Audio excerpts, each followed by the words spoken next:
সাত সকালে ইডির হানা বসিরহাটে। কেন্দ্রীয় তদন্তকারী সংস্থা হানা দিল ব্যবসায়ী বারিক বিশ্বাসের বাড়ি ও রাইস মিলে। স্থানীয় সূত্রের খবর, মঙ্গলবার কাকভোরে ইডির 8 সদস্যের একটি দল ব্যবসায়ী বারিক বিশ্বাসের বাড়ি ও রাইস মিলে হানা দেয়। ইডি অফিসারদের সঙ্গে রয়েছে কেন্দ্রীয় বাহিনী। জ্যোতিপ্রিয় মল্লিকের ঘনিষ্ঠ বারিক বিশ্বাস রেশন দুর্নীতির মূল পাণ্ডা বাকিবুর রহমানকে জিজ্ঞাসাবাদ করে উঠে এসেছিল বারিকের নাম।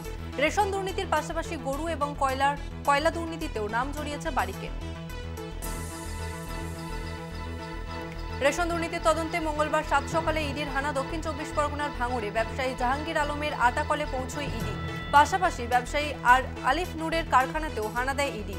স্থানীয় সূত্রের খবর, আলিফ নূরের রাইস মিল ও জাহাঙ্গীর আলমের আটা তৈরির ফ্যাক্টরিতে পৌঁছেছে ইডি। আটা মিলের মালিক জাহাঙ্গীর আলমের জ্যোতিপ্রিয় মল্লিক ঘনিষ্ঠ। রেশন দুর্নীতির মূল অভিযুক্ত বাকিবুর রহমানকে জিজ্ঞাসাবাদে উঠে এসেছিল জাহাঙ্গীরের নাম। রেশন দুর্নীতি মামলায় মূল অভিযুক্ত বাকিবুর রহমানের আত্মীয়ের বাড়িতে ইডির হানা। দেগঙ্গার তৃণমূলের ব্লক সভাপতি আনিসুর রহমানের দাদা মুকুল রহমানের বাড়িতে ইডি অফিসাররা। মঙ্গলবার ভোরে বেড়াচাপার মুকুল রহমানের বাড়ি ঘিরে ফেলে কেন্দ্রীয় বাহিনী। বেড়াচাপার ওই একই বাড়িতে থাকেন তৃণমূলের ব্লক সভাপতি আনিসুর রহমানও। মুকুল রহমানের রাইস মিলে ইডির তল্লাশি।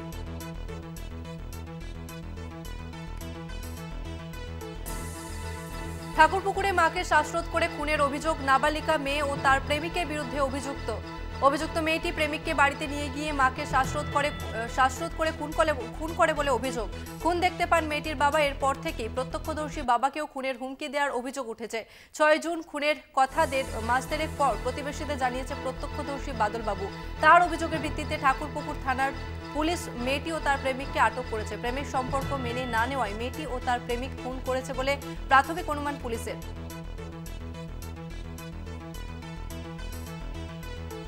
গাছ কেটে সাফ, গাছ কাটার টাকা কোথায় গেল প্রশ্ন তুলে পঞ্চায়েতে তালা ঝোলানোর হুঁশিয়ারি স্বনির্ভর দলের মহিলাদের। গাছ বড় করার পর প্রাপ্য টাকা না পেলে বড়সড় আন্দোলনের ডাক মহিলাদের। বাঁকুড়ার ওন্দার মেদিনীপুর পঞ্চায়েতের সরকারি গাছ কাটা নিয়ে বিজেপি ও তৃণমূলের তরজা শুরু হয়েছে। গাছ কেটেছে কারা তা জানা নেই বলে সাফাই পঞ্চায়েতের। বিরোধীরা গাছ নিয়ে মোটা টাকা দুর্নীতির অভিযোগে সরব হয়েছে। দুর্নীতির অভিযোগ অস্বীকার করে ঘটনা তদন্তের কথা জানিয়েছে তৃণমূল।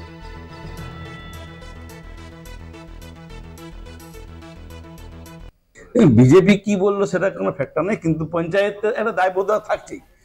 পঞ্চায়েত যদি জানি না শুনছি তো মোদী বললেন যে না জানো এফআইআর করো, এফআইআর করলে আসলে জিনিসটা বেরিয়ে আসবে। গাছ কেটে আমরা চাইছি ইমিডিয়েট ওটা এফআইআর করে প্রয়োজনীয় ব্যবস্থা নেওয়া হোক। গোষ্ঠী গাছ লাগায়, গোষ্ঠী তার একটা পার্সেন্টেজ পায়। কখন গাছ লাগায়, কখন রাতের অন্ধকারে কেটে বিক্রি হয়ে যায়, সবাই যেন বলে জানি না। এই ছোটো ঘটনা ঠিক মমতা ব্যানার্জির যিনি প্রধান সেও বলছে আমি জানি না কবে গাছ কাটা হয়ে গেছে, তার কোনো রেশিও জমা পড়েনি। কারণ এটা চোরের দল, পাক্কা চোরের দল বিজেপি। আর এই মুহূর্তে যে ব্রেকিং খবরে নজর রাখবো, সুপ্রিম কোর্টে জামিন অনুব্রত মণ্ডলের। গরু পাচার মামলায় সুপ্রিম কোর্টে জামিন পেলেন অনুব্রত মণ্ডল। গরু পাচার মামলায় শর্ত সাপেক্ষে জামিন অনুব্রত মণ্ডলের। সুপ্রিম কোর্টে জামিন অনুব্রত মণ্ডলের। তদন্তের সব রকম সহযোগিতার শর্ত এবং শর্ত সাপেক্ষে সুপ্রিম কোর্টে জামিন পেলেন অনুব্রত মণ্ডল। তবে এখনই জেল মুক্তি নয়, সিবিআই মামলায় জামিন পেলেন অনুব্রত মণ্ডল। বীরভূমের দুর্দান্ত প্রতাপ নেতা সুপ্রিম কোর্টে জামিন পেলেন। অনুব্রত মণ্ডলের জামিন সুপ্রিম কোর্টের।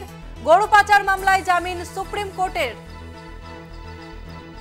গরু পাচার মামলায় শর্ত সাপেক্ষে জামিন অনুব্রত মণ্ডলের। তবে তদন্তের সব রকম সহযোগিতার শর্ত সাপেক্ষ মেনেই এই জামিন। তবে এখনই জেল মুক্তি নয় অনুব্রত মণ্ডলের। সিবিআই মামলায় জামিন কেষ্টর। আর এই নিয়ে আরো বিস্তারিত জানবো, আমাদের সঙ্গে রয়েছে আমাদের প্রতিনিধি পল্লব চট্টোপাধ্যায়। পল্লব, কি জানা যাচ্ছে? এই মুহূর্তে এই রায়টা সম্পর্কে ডিটেলস এখনো অব্দি পাওয়া যায়নি। তবে যেটুকু জানা গেছে যে সিবিআই এর যে মামলা অনুব্রত মণ্ডলের বিরুদ্ধে ছিল, সেই মামলাতে কিন্তু আজকে তিনি জামিনটা পেয়েছেন। কিন্তু এনফোর্সমেন্ট ডিরেক্টরেটের যে মামলা অনুব্রতের বিরুদ্ধে রয়েছে সেইটা কিন্তু এখনো চালু থাকায় এক্ষুনি তিনি তিহার জেল থেকে মুক্তি পাচ্ছেন না। সুতরাং আরেকটু অপেক্ষা করলে আমরা এটার ডিটেলসটা বলা যাবে। পল্লব, তাহলে কি আপাতত জেলেই থাকতে হবে অনুব্রত মণ্ডলকে? অবশ্যই অবশ্যই। বেশ, ধন্যবাদ অবশ্যই। তোমাকে পল্লব। সুপ্রিম কোর্টে জামিন অনুব্রত মণ্ডলের। সিবিআই মামলায় সুপ্রিম কোর্টে জামিন পেলেন অনুব্রত মণ্ডল। গরু পাচার মামলায় শর্ত সাপেক্ষে জামিন বীরভূমের কেষ্ট মণ্ডলের। এই মুহূর্তে যে গুরুত্বপূর্ণ খবর, সুপ্রিম কোর্টে জামিন অনুব্রত মণ্ডলের। সিবিআই মামলায় জামিন পেলেন অনুব্রত মণ্ডল। শর্ত সাপেক্ষে সিবিআই মামলায় জামিন অনুব্রত মণ্ডলের। সুপ্রিম কোর্টে জামিন বীরভূমের কেষ্টর। তবে আপাতত জেলেই থাকতে হবে অনুব্রত মণ্ডলকে। ইডি মামলায় জেলে থাকতে হবে অনুব্রত মণ্ডলকে। তবে শর্ত সাপেক্ষে সিবিআই মামলায় জামিন অনুব্রত মণ্ডলের।